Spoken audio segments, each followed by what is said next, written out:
Y ahora que le voy a pedir unas palabritas a Damián Berseniasi, que aquí habló en estos encuentros, pero además es uno de los motores de estos diálogos desde hace mucho tiempo, ¿no? Incluso también de nuestros procesos de debate y de construcción de los juicios. Queremos agradecerte, Damián, por la posibilidad de tener este momento aquí, también porque estuviste en Córdoba en la audiencia, porque estuviste también en otras, en San Luis, ¿no? Sí, por virtual. Bueno, para nosotros estar, luchar, acompañar, es parte de esta ciencia digna, ¿no? Una ciencia comprometida, una ciencia que hace, en este caso la medicina, pero de cualquier otro de los elementos de investigación y de acción, un modo de compromiso con el mundo. Así que te pedimos un aporte para este diálogo, pero también te agradecemos profundamente este momento. Muchísimas gracias, Claudia. En realidad, acepto el agradecimiento en nombre de las compañeras y compañeros del Instituto de Servicio Mental, que agradecen a Pañuelos y a todos ustedes la posibilidad de también encontrarnos hoy. Escuchaba atentamente lo que se compartía en esta mesa hoy y no puedo no recordar todo lo que estuvimos viviendo en estos días, de congresos, de precongresos. Entonces me parecía que un par de cosas sería interesante compartirlas. Y la primera creo que tiene que ver con algo que nosotros venimos construyendo como idea hace un tiempo y tiene mucha relación con estos juicios éticos y populares a los ecocidas en nuestra región. Y es que si queremos nosotros una nación independiente, una nación libre, independiente y soberana, como decimos, lo que necesitamos es un pueblo saludable. Porque cuando perdemos la salud, cuando lo que predomina es la enfermedad, en realidad lo que perdemos es la libertad. Y que si queremos un pueblo saludable, lo que necesitamos es contar con alimentos saludables, porque sin alimentos saludables no tenemos la posibilidad de desarrollar nuestras funciones vitales saludablemente. Y que para poder tener alimentos saludables necesitamos territorios sanos, porque no hay posibilidad de que existan, de que crezcan alimentos sanos en territorios enfermos. Y que para tener territorios sanos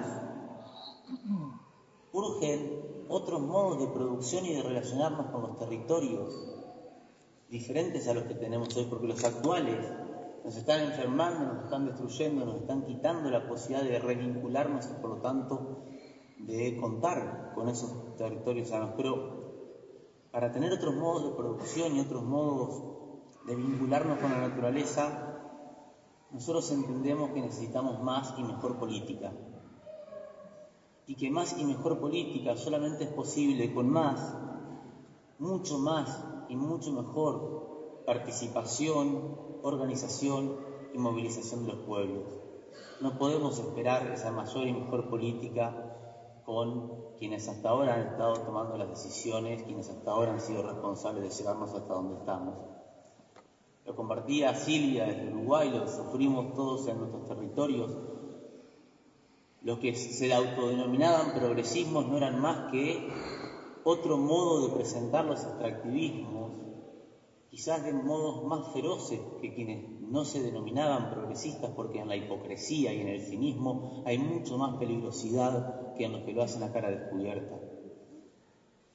Entonces, yo creo que en estos tiempos, en donde como también se planteó en estas mesas, y particularmente en la de hoy, en la de ahora, la salud aparece como un emergente, como un indicador de que algo está ocurriendo y que eso que está ocurriendo no es bueno, también es necesario, está bueno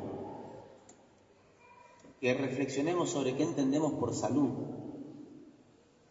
Porque si salud es solamente la falta de una enfermedad, si salud es ese estado de desequilibrio que nos convence en biopsicosocial, es muy fácil convencer a quienes trabajamos en el sector salud de que nuestra tarea es mantener funcionando los cuerpos. como decía esta mañana Gabriel, que nuestra tarea es, en todo caso, arreglar alguna pieza de esa máquina perfecta que parece a veces no quedar tan perfecta y entonces seguir andando. Y por eso para nosotros es importante que reivindiquemos, que pongamos en discusión los conceptos que nos han dado, reivindiquemos el derecho a decidir qué queremos decir cuando decimos, que reivindiquemos el derecho a resignificar las palabras y a no aceptar que nos sigan robando las palabras, porque robarnos las palabras también es una forma de avanzar en la destrucción de nuestros territorios y nuestros cuerpos. Nosotros, los que entendemos que la salud no es esa ausencia de enfermedad y no es ese equilibrio biopsicosocial, sino que es, en todo caso, el ejercicio del derecho a luchar por una vida digna, fortaleciendo las diversidades y construyendo las hegemonías, y una condición esencial para la libertad de los sujetos y los pueblos, entendemos que urge que descubramos, que desnudemos, que pongamos arriba de la mesa permanentemente a quienes están construyendo todos los andamiajes que sostienen la geopolítica de la enfermedad, porque los extractivismos son parte de esa geopolítica de la enfermedad, es decir, de esa organización global, esa organización de los territorios que ha definido que algunos en el mundo tienen derecho a vivir saludablemente a expensas de que otros tengamos que pagar con nuestra salud y la salud de nuestros territorios la posibilidad de que ellos puedan y que ellos tengan esa opción. Eso es la geopolítica de la enfermedad, porque como decíamos al principio, sin salud no podemos tener libertad. Y es de la mano de la enfermedad, y de la destrucción de nuestras relaciones y de nuestros vínculos como pueden avanzar, como avanzan los extractivismos en nuestros territorios. Que como bien dice Guillermo, no es un extractivismo, porque donde hay uno están todos. Porque como bien nos comentaba antes Mariel hablaba, la ruta del agronegocio es la ruta de la trata y de la explotación sexual. Pero cuando uno habla con las compañeras y compañeros de las zonas de la minería, nos dicen la ruta de la minería es la ruta de la trata y de la explotación sexual. Y cuando uno está en el sur, en la Patagonia, y habla con los compañeros de Neuquén y de Río Negro, nos dicen la ruta del fracking es la ruta de la explotación sexual y de la trata. Y cuando uno empieza a hablar con cada una de las compañeras y compañeros que viven, que habitamos los territorios arrasados por los extractivismos, encontramos que son las mismas rutas de los extractivismos, de las explotaciones sexuales, del avance del narcotráfico en nuestros territorios y en nuestros cuerpos. Y por eso, dos conceptos para nosotros es importante resaltar en este juicio ético popular a los ecocidas. Nosotros entendemos que no solamente estamos buscando, como dijimos al principio, ponerle nombre y apellido a los ecocidas, para que no queden disimulados en la nebulosa de los malos. Pero necesitamos ponerle nombre y apellido a los ecocidas para que quede claro quiénes son las y los responsables, y digo las y los responsables de la naturalización, de la artificialización de nuestras vidas y la naturalización de el racismo ambiental que se sostiene con los procesos ecocidas que están llevándose adelante hoy. Porque quienes más están pagando, quienes más sufren los resultados y los impactos de la crisis civilizatoria que se expresa como crisis ambiental y como crisis climática, son los que menos responsabilidad tienen en su generación. Y por eso para nosotros es importante que se identifique también, como decía al principio Álvaro cuando hacía la presentación, que esas infraestructuras que nos proponen como herramientas o como estrategias de integración no son ni más ni menos que una materialización de la estrategia de la dominación y del saqueo, quizás más perfeccionada o no tanto. Y la resultante de entender que los territorios no son tal cosa, sino que son mapas de recursos que ni siquiera nos pertenecen, tal como ayer nos decía y nos advertía Maristela Esbampa en su presentación a partir de la última firma del convenio entre el Estado argentino y la Unión Europea para entregarle el acceso a nuestros metales. En ese contexto nosotros creemos que también es importante que advirtamos que no hay extractivismos sin agua. El extractivismo es hidrodependiente. así como adicto a los venenos, como dice Eduardo Sardá.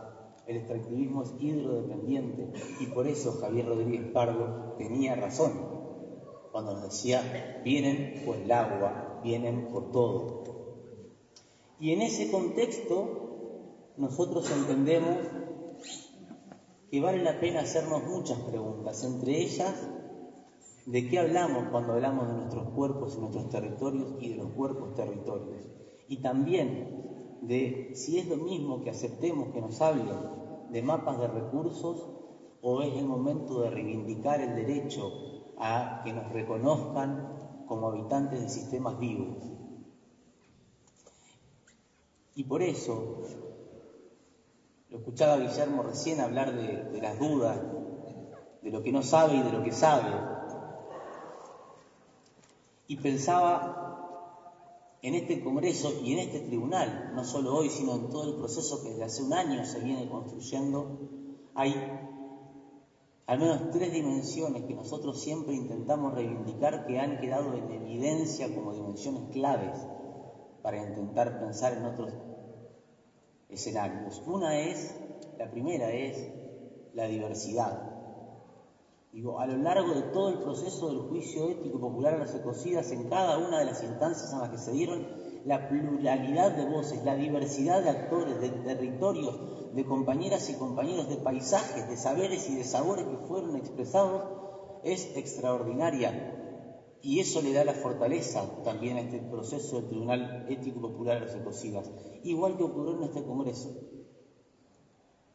donde no siempre estuvimos pensando y compartiendo exactamente lo que decía el otro, el que exponía o el que estaba escuchando, pero que tuvimos la posibilidad de habilitar espacios para que incluso nos animemos a pensar y a escucharnos entre los que no estamos convencidos. Porque además sin diversidad no hay vida posible, y esto lo decimos bastante seguido.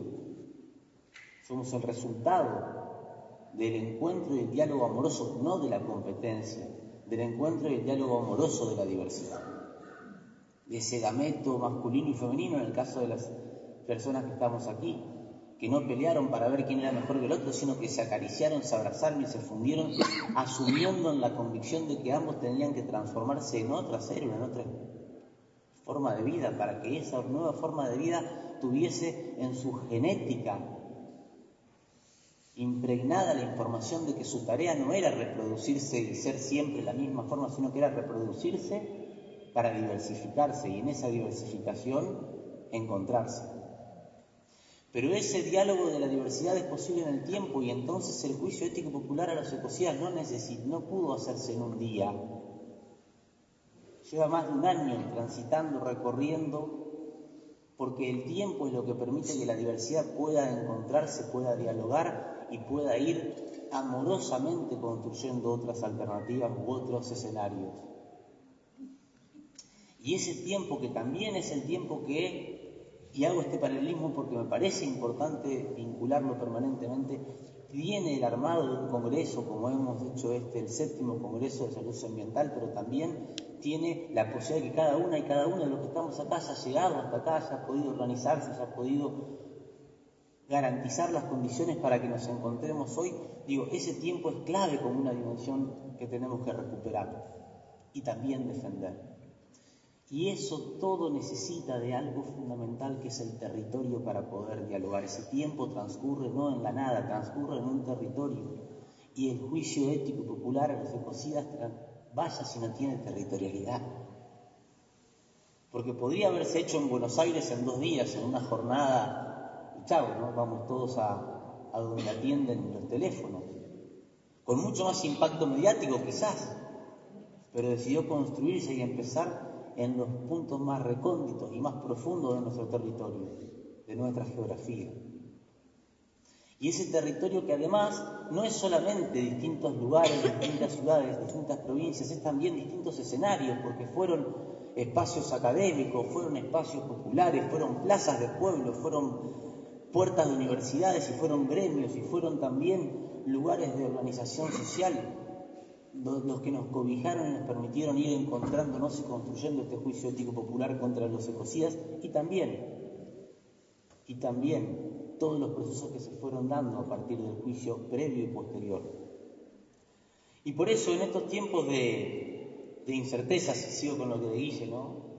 De cosas que reivindicamos no saber, reivindicamos tener dudas y reivindicamos el derecho a que nos permitan seguir dudando, porque de eso se trata la ciencia digna, de dudar, no de aceptar dogmas.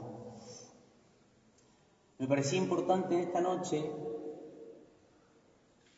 también hacer una afirmación de algunas cosas que sí creo, y es una creencia, pero en base a lo que hemos vivido, que podemos compartir, porque uno diría, bueno, vos que sos médico, o qué dice la medicina que tenemos que hacer cuando ya tenemos el diagnóstico, ¿no? Porque el diagnóstico está claro, y lo hemos dicho muchas veces, científicamente estamos jodidos. ¿Nos quedamos con eso?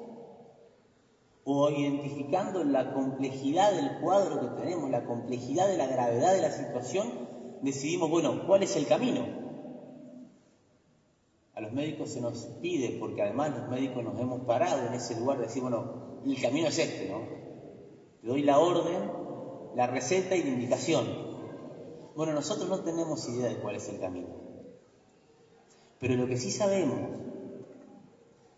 es que para encontrarlo y transitarlo necesitamos ejercitar la memoria. Sí sabemos que independientemente por dónde sea, sí o sí tiene que ser colectivo. Sí sabemos que tiene que ser a partir de la recuperación y el reconocimiento de las voces oprimidas, las voces extinguidas, las lenguas desaparecidas en estos territorios.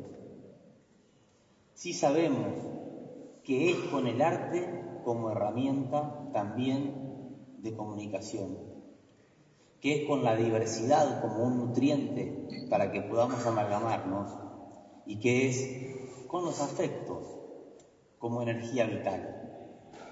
Reivindiquemos nuestras luchas a partir de reivindicar el derecho a sentir, de reivindicar el derecho a querernos, de reivindicar el derecho a volver a abrazarnos,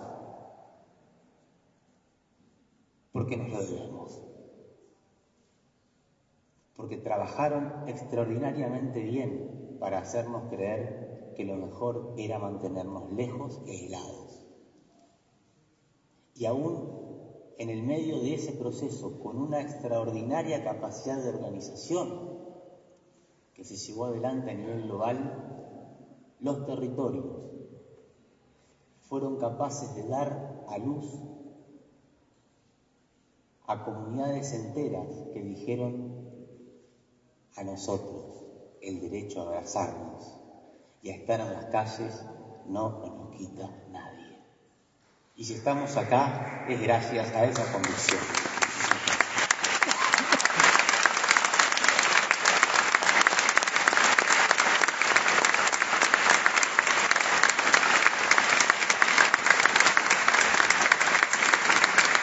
Gracias, Daniel. Muchas gracias.